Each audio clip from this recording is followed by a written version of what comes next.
Welcome back, fam. We are here with another week of the Real Housewives of Salt Lake City, Season 1, Episode 2. Let's get into this episode.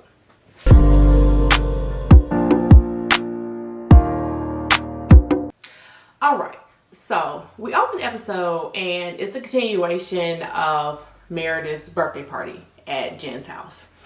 But at this point, the girls, the ladies, they take Jen to the bathroom and she just completely goes off about, Mary and her comment saying that she smelled like the hospital over being there, for basically visiting and tending to her aunt. So Mary, she comes in the bathroom when the ladies are talking and then she's like, look, this is the situation. I was in the hospital. I was there for over 30 days. She said she had 12 surgeries because she had to get her odor glands removed. And basically that's where all her issues and everything comes from with the hospital and being in the hospital. And so after she explains this, then she just kind of gives this apology and she's like, I'm sorry, for what I did and for hurting your feelings. I mean, good, she gave the apology, but it just seemed a little forced. It didn't really seem genuine. And I mean, Jen, she said the same thing in her confessional. She was just like, I'll accept the apology, but we'll see. I'll just kind of be watching Mary. So it's just, I guess Mary. So we'll see where that goes. So next you have Whitney and Lisa. Basically, Whitney confronts Lisa at the party and she lets her know that, she appreciated her for sending over her tequila for her wedding vow renewal. But she was like, did you talk to your bartenders? And Lisa's like, what are you talking about? And she's like, well, they seem to have a lot of fun. She was saying basically that they were drinking as well with the tequila. She was saying they ran out like 5 o'clock and she was saying that her house, like there was trash, there was broken glass. And she was like, in her confessional, she was like, I know Lisa is, serious about her brand and she runs a tight ship. So I was just letting her know what was happening with her people. Now, Lisa, she kind of took this as a dig. She was, pretty upset. She was like, what is she talking about? I sent her free liquor. And then she wants to talk about my bartenders. I mean, I don't know. She did offer this, but at the same time, I mean, Whitney's just letting her know, what was going on with her staff. I mean, that is affecting her brand and her business. So I don't know why Lisa got so mad about that. But later on, we do find out as Lisa is talking to her husband at the house, and she does state that Whitney brought this up to her, and her husband's like, well, you're so nice, you're so generous. And she's like, yeah, well, I just don't understand. I send her fully stocked liquor to serve over 500 people, and she doesn't even invite me to the event. So, okay, I guess she would be a little upset. She wasn't even invited after she did supply the liquor, but the complaint over the people, I mean, I don't know why she'd be upset about that. She's just letting her know that's your brand, that's your business, what they were doing. But anyway, she's telling her husband, she's like, I'm not trying to lose our license over their little basement party. So basically, Lisa, she's not feeling Whitney after the statement's made. Next, we have Heather and Whitney. They go to like a ski shop because they're shopping because they're getting ready to do the girls' ski trip. And so basically Heather, she tells her experience where, she basically feels a little shaded by Lisa at the party where she didn't speak. They show that scene. And then Whitney, she tells what happens between her and Lisa. And basically she told her what happened as far as, with Lisa's staff and the thing about the party. And then she lets her know that Lisa's called her. And she's like, I really don't appreciate you trying to talk about my business, talking about my brand. And you don't want me to put it out there that you and your husband are swingers. And so, I mean, Whitney's just like, wow, like I can't even believe she tried to go there. Like, and then she goes into her experience as far as being Mormon, trying to be perfect, realizing that's not the life for her. And then, now she has to kind of deal with this dig from Lisa trying to say that she's a swinger. And she's just like, you know, they do that out there. They do that in the culture, but she's saying, you know, that's not her and her husband. And so it's just kind of like, why did Lisa have to come for her like that? So at the end of their conversation, I mean, Heather basically states in her confessional that they just feel like Lisa is, you know, she just thinks she's better than her and Whitney. So, we'll see. All right, so next we have Whitney. She kind of shows us about her relationship with her father. She says that her father, you know, they had a very close relationship coming up, but she states that he has been addicted to painkillers for 10 years, and that's what led into, you know, like his, her mother and, you know, him, her father, their divorce or whatever. And she states he's like a self-made millionaire, that he's a hairstylist. He had products, hair school, salon, and like that's what happened. And so he's like talking to her about like he's basically just trying to rebuild himself now through these years. So I mean, I'm trying to figure out, does he have a man unit or a wig on? Because that hair, that's interesting. So then we go into the scene where Meredith and her husband go out to dinner. The scene starts out where he's just like, you know, I'm glad you're here with me, paying attention to me tonight. And she's like, what else, you know, would I be paying attention to? He's like, well, your phone. And so then they're talking and he's just like, you know, let's address the elephant in the room. And he goes, have you told your friends that we're separated?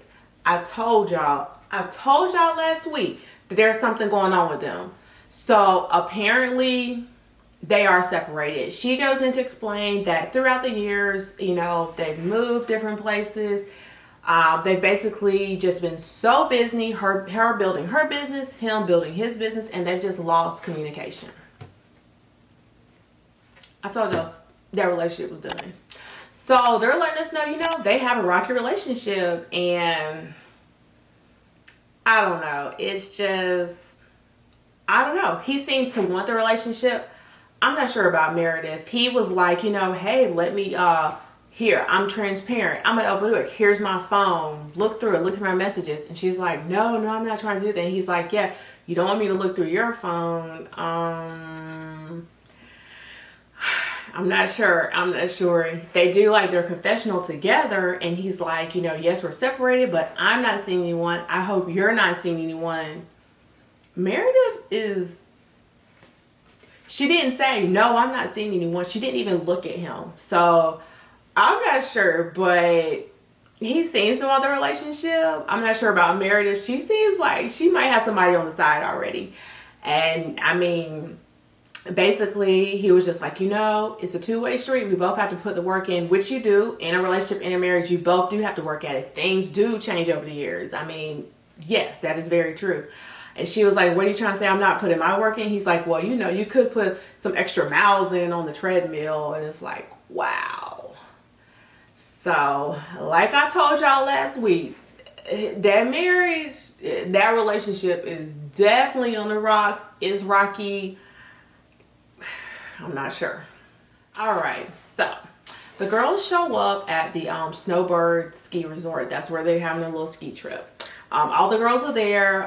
Mary's late. Mary's reason for being late, she said she had to wait on her package. She had to wait on her Chanel coat. Okay. She said Chanel was the only brand that didn't give her wedgies. Okay.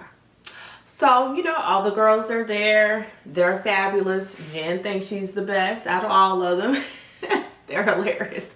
And so they're getting ready to go ski. So we have Heather, Meredith, and Whitney. They can actually ski. They were hitting the slopes. They were getting it. It was so funny. You have off to the side, you have Lisa, Jen, and Mary. Basically, they never got off like the bunny hill. They were over there taking lessons. They were over there checking their outfits. Didn't do no kind of skiing, just playing, making snow angels in the snow. But I can in front, I probably over there too. While they're skiing, so Heather, Meredith, and Whitney, they kind of talk off to the side in the middle of skiing. And then Whitney was explaining to Meredith, because she knows Meredith's close to Lisa, and she's like, you know, I'm kind of feeling some way about Lisa as far as her like throwing digs at me. And then Meredith's like, no, it's not that. She's just kind of being like a big sister, just kind of looking out for you. And Whitney's like, okay. And it's just like, of course, Meredith's going to take up for Lisa. you know, we'll see. And Whitney's like, okay. And the Meredith's like, you know, maybe just try to talk to her again, you know, and just see how things are and where they're really at. And Whitney's like, okay, you know, I'll take this advice. All right. So in the evening, the ladies, they're all getting ready to go to dinner. So they were like, it took 3.5 hours for them all to get ready. And they were like, basically their reservations were done and the restaurant was closed. But the restaurant decided to still take them. So they sit down and start having dinner. So then Whitney talks about how she's invited her dad to, her father to come to church, to Mary's church, because Mary invited them to the church. And she was like, you know, she was just saying she felt like, you know, that it was good. Obviously, you know, for his addiction, he was talking about going back to the Mormon church and he's kind of wanting to get back in church. And so she was saying, that's good. And then Heather was like, well, yes, obviously, you know, any church, doesn't matter what denomination it is, that's great. Obviously, for him to get back in church and he needs that support. And Whitney was like, exactly, I want to be there to support him. Now, sidebar, yes, going to church to help him, assist him, great. Mary's church, no. If you're going to sit up under that and she up here with her grandfather she married to with a child, I'm not going to get over it. No, she's not going to be laying hands on me. But that's just me. So then Mary was like, you know, I think we have like a few unresolved issues at the table. And so then Whitney's like, yeah, you know, I felt really threatened by you, Lisa. And Lisa's like, what are you talking about? And she was like, well, basically our last phone call, you know, you were upset as far as what I said about what happened with your bartenders at my party, at my home. And you know, had said some things about, you know, me and my family. And then, so Lisa was like, basically, she's like, she's always, you know, spoken out of love and kindness. Okay. And so Lisa says, I don't judge you. She says that she does not care enough about Whitney to judge her. What? And she perceives this as love and kindness. So then Heather comes back. She's like, no, you haven't been coming at us with love and kindness. That is so not true. And she talks about her situation, how she talked about her in college, and then Whitney. And then Lisa just goes off and she's like, oh, okay, so everybody just wants to attack me, whatever. With just thumbs up to that. Huh? Thumbs up. I was confused. Thumbs up. And so basically they led into like talking about, well, the thumbs up was just kind of like saying F you to somebody. Like, what? I ain't never known that to be like, to me, that thumbs up. So I'm like, wow, this is different. And so then they do the confessional and then they're like, well, is that what it meant, Heather? Because she talked about, there was a text that was sent between them. When Lisa was checking up on Heather, Heather's like, she doesn't even talk to me or check up on me. And so in the text, you know, she did give her a thumbs up. And they were like, well, Heather, is that, you know, what did it mean when you gave the thumbs up? She's like, well, yeah, that is what I meant when I gave the thumbs up. So basically they end off where, you know, Lisa's just like, whatever, you know, forget all y'all, whatever, thumbs up. So basically the episode, you know, that's how it ends. It ends with them basically just not resolving any unresolved issues at the dinner table. And these ladies, they're a trip. I mean, we're going to see what's going to happen next week. They were showing scenes, I guess, of Whitney and her father at Mary's church. Okay. And you know, we'll see. You know, looks like Jan's doing something crazy at Meredith's house. Who knows where that's gonna go. I told y'all Meredith, her husband. I told y'all there was some stuff going on there. Crazy. I didn't know thumbs up meant F you. Interesting. And you know, basically Lisa, she's definitely looking like the mean girl at this point. So we'll just see how the episode goes. But I'll see you guys next week. You know, I'll be reviewing again for episode 3. Thanks again for watching, tuning in. Make sure you subscribe, like, comment, and share, and tell me your thoughts. See y'all next time. Bye.